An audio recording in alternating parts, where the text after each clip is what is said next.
Ooh, yeah, that's what I'm talking about. What a strike. What a gorgeous strike. I got a late start today, but I'm telling you, look at that fish. Look at that beautiful fish. I got a late start today. I'm fishing at the waters right outside of Montgomery, Alabama. We fished here before, and they've got, this is just an extremely incredible place. It's a development that's got, is he gonna jump? He says, I'm not jumping, Jimmy. Oh man, what a way to start the day. Look at that right there. Will you look at that? That is gorgeous, man. Man, oh man, oh man. Woo-hoo-hoo-hoo. Jimmy Houston spinnerbait. Wow, what a day to start the, it's late. It's 10:30 in the morning. I got up at 5 o'clock this morning, but we've driven a lot. We had to get settled in where we were staying. Look at that. Oh, oh. What a way to start the day. I don't know really what we're going to fish with, but it's cloudy, it's springtime, so this is what we're going to start with. I know that. Now, I may not pick up another single bait all day long. I may throw a spinnerbait, and that may be all I throw. I don't know, but my goodness, what a way to start the day. Big old 6-pound fish. Jump up there and grab my spinnerbait. I mean, it dominoed on it. Woohoo! It crushed that spinnerbait. I mean, it crushed it. This is an incredible development here. They've got just about everything in the world, and you're right here just outside of Montgomery, Alabama, and you look at these condominiums and beautiful homes on this lake, and they manage this lake really intensely to make good fishing for the people that live here. I mean, it's just amazing. My buddy Norman Latona and Scott Sharonis, they manage this lake, Southeastern Pond Management, and we fished here before, and we caught a bunch of big bass, and we caught an incredible amount of big crappie. We did a crappie fishing deal down by the dam. We're going to go down by that dam here in just a little bit, and in fact, I'm just going to fish my way down there is what I'm going to do. Oh, come here, baby doll. Come here, sugar bear. Nice fish there. Fish is way out here, but I'm really shallow. In very, very shallow water. And stretch my, that's a nice healthy fish, so that's a chunk right there. When you catch a fish on a spinnerbait, if you got a good light wire, heavy vibrating spinnerbait, it's gonna bend them all around like that guy there, so you gotta bend them back. Now in doing that, you're weakening that wire every time, so you know, keep that in mind, but you're gonna have to bend it back just right. These spinnerbaits are designed to run perfectly with those blades that are on them. Now that is one of the most interesting things to throw at that you can throw at. And years ago, when we started fishing in Louisiana, we were throwing around that Spanish moss, and it was kind of difficult. You had to get your bait up there right under the cypress trees in order to get a bite, and yet you'd throw, and just sure as the world, your spinnerbait or your worm or your crankbait would catch on that Spanish moss, and it wouldn't go in the water. So what you've got to do is don't concentrate on, and one of my Louisiana buddies told me that, don't concentrate on where you want your bait to land or the tree, concentrate on the moss. So you're concentrating on the moss, and that way you'll hit the holes right in between the moss. That sounded like a little bit of reverse psychology to me, but I promise you it worked. You see all those casts I made around that tree right there? I didn't catch a fish, but I didn't get tangled up in the moss, not one single time. Golly, did you see that? I mean, right on my rod tip. I mean, right on my rod tip. I didn't have out 6 inches of line when that big bass come up and got it. I mean, didn't have out 6 inches of line. I got out more than that now. Oh, look at that, giant. Power pole down, Jimmy. I am power pole down. God, it's a big old fish. Back here, landing by my seat. God, it's a big old fish. Man, oh man, oh man. God. I mean, I had 6 inches of line out. That's the thing about fishing shallow water. When you're fishing this shallow water like this, and you only got 2 foot of water under the boat, these big female bass that are out here, look at that. These big female bass that are out here, they're gonna hit your bait when it comes by them. Look at that. That is a healthy, look at the belly on that booger, will you? That is a giant fish. Woo! You're kind of bent up there, legend spinnerbait. Look at that. Man, oh man, that is a big bass.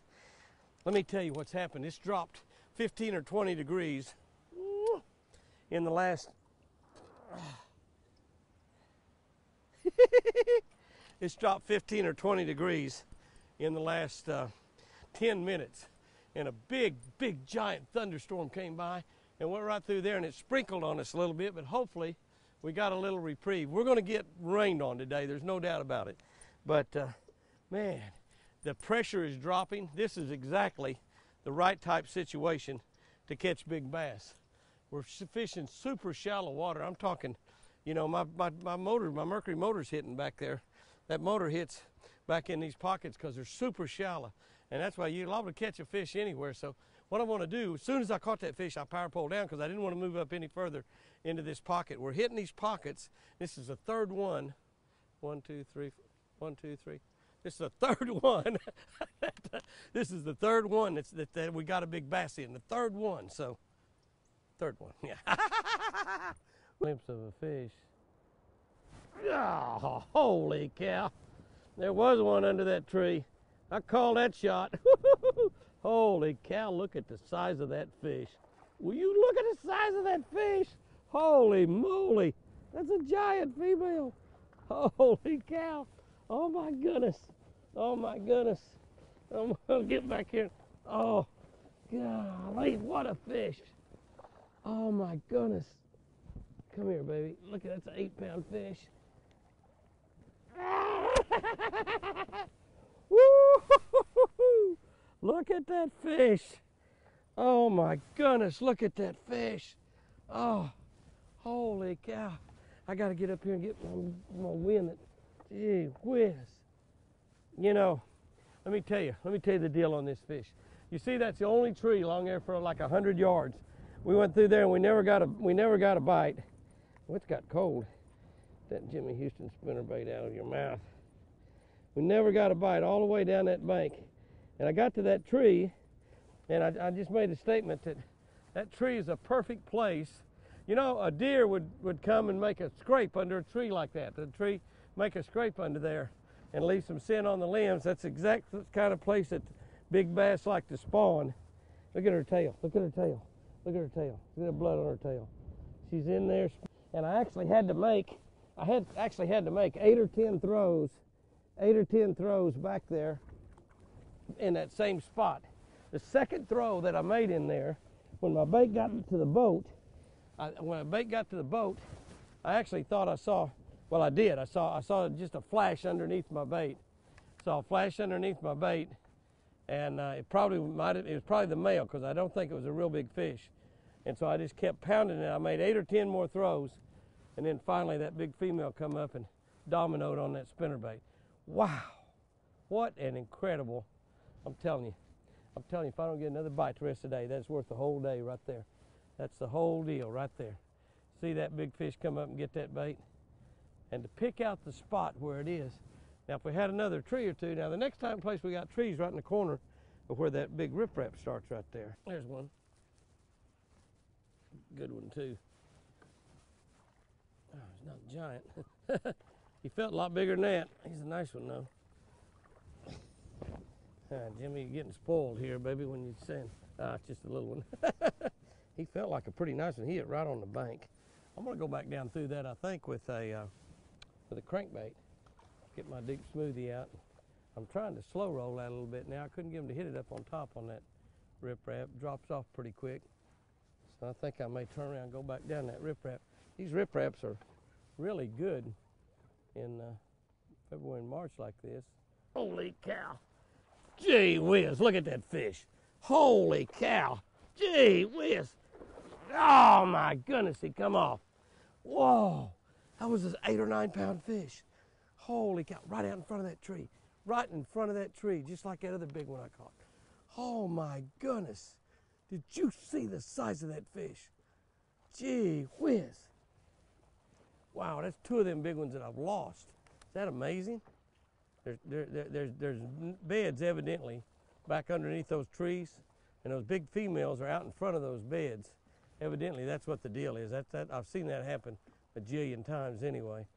That's the deal, man. That big fish hit halfway back to the boat, right out in just wide open water. I mean, come up and ate that spinnerbait. I don't know how she come unbuttoned. Wow, it's a giant. I think that was bigger than the last one. I think that was bigger than the other one I caught. Oh, there he is, right in front of that tree. Called it again. Called it again. Right in front of that tree. Power pole down. One of the things you got to do is power pole down to keep from getting up in the woods. Come here, baby. Come here, baby dog. Look at there. Hey. There might be a female there. I might want to make a few more casts back there. I don't know if I'll throw this one out there and catch him again. I want to show you something right there. Catch and release. Somebody else has caught that fish recently. And look how big that pretty female that is. And I caught it on this side, somebody else caught it on this side. Beautiful, beautiful fish. Yeah. All right. So I'm powered pulled down. I'm gonna make a few more throws back there. If I can get it bait right there in the end of my rod. I think I'm gonna walk back in. There he is. Golly, did you see that? Holy cow, another giant. Man, I don't know how I kept from catching that fish. Wow, he hit right on the bank. I mean, he hit right on the bank. That's another giant. Good gosh. He come up there and jumped 3 feet in the air and deposited my spinnerbait right back in my face. There's one. This is the littlest one of the day. But it counts. Is that a crappie? A crappie or a bass? That's a bass. Up for a minute there. Look how fat he is. Holy cow. This is why there's really big fish in the waters. Look at that fish right there. That's only about a 13-inch fish. So look how broad he is. Look how big he is across the back. The back's real broad and wide. He's got good sugar. Fat little girl. Fat little girl. Well, that's good. It's been a long time since I had a bite. Since that north wind got here. There's a fish. One on that square bill. Picked that little RC up. The fish have kind of quit with this big front come in. They kind of quit my spinnerbait on me. I've gone, since I lost that big in about 6 or 7 pounds, I've gone about an hour without a bite. So I picked my little RC square bill up. That's not one of those giants like I was catching, but really a big, pretty healthy fish. Yeah, look how fat that fish is. My.